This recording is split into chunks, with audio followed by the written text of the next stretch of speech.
Dougie here from Ploughman Studios. What I wanted to talk about today was playing melodically on the guitar, especially when it comes to doing leads.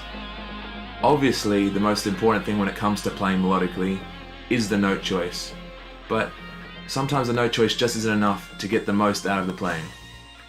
What we learn when we start playing guitar is often how to play in these very tight box patterns, like everyone know they're minor pentatonics. And they're in one shape. And the idea is it's easy to play it so your hands are all in the one spot. But I think actually that box playing can really be a disadvantage when it comes to playing melodic leads, especially when you want to add a lot of expression. So we're going to work with a very simple 4-note pattern today. The notes are E, B, G, and F sharp. It's an E minor, so it should be quite familiar to all of you guitarists out there. Now I'm going to play it in a box type shape, and you'll see how uncomfortable and awkward it is, even though the fingers don't really have to do much work. All 4 notes are within 1 fret of each other, just going down the strings. But I think what we can really start to do is play up and down the neck a little bit more. Find some of these notes, not just the next string 1 down, where you've got to do an awkward roll.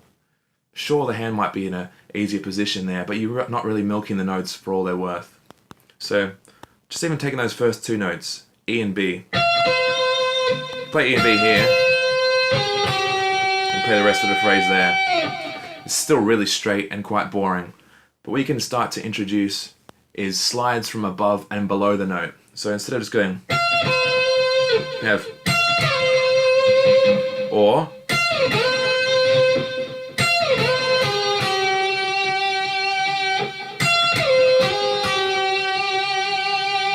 that one there is a combination of the two. It's sliding down into the B and sliding up into the G.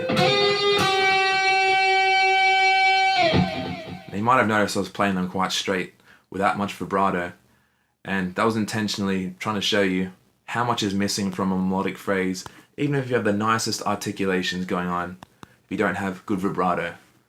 Vibrato is what makes a good lead guitarist, in my opinion. It's the most important thing. Even if you're playing slow, it's the mark of a great guitarist.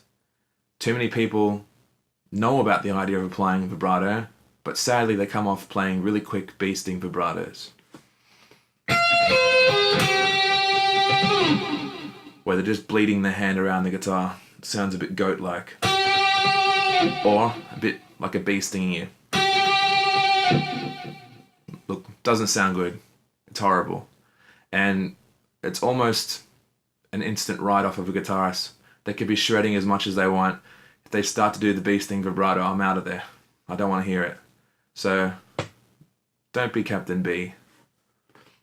Slow it down. Nice and slow and wide and even. It should almost be in tempo with the song that you're playing. Now look, these articulations and inflections are a little bit easier to apply when you're playing at the slower tempos or when you're doing some sustained notes over a fast track. And that's just because you need a little bit of extra time to approach the note. If you're playing, you're not going to really have much time to go. It's hard to get the same kind of effect from it.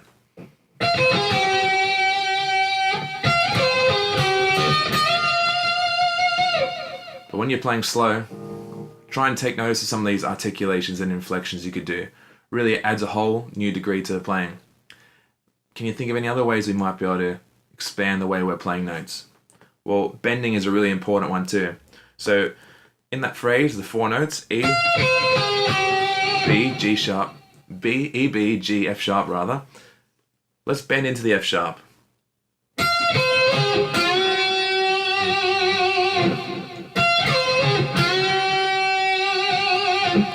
Look, I'm bending in from a very consonant in-key note there. I'm bending from E, so it's going to sound great in E minor to do that, especially bending up the whole step to F sharp. But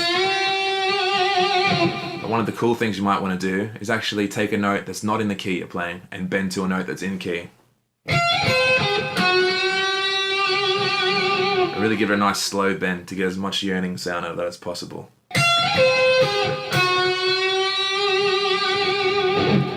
It's a bit of a Marty Friedman trick. If you guys have any other ideas about how to make melodic lead guitar playing sound great, I'd love to see them in the comments below.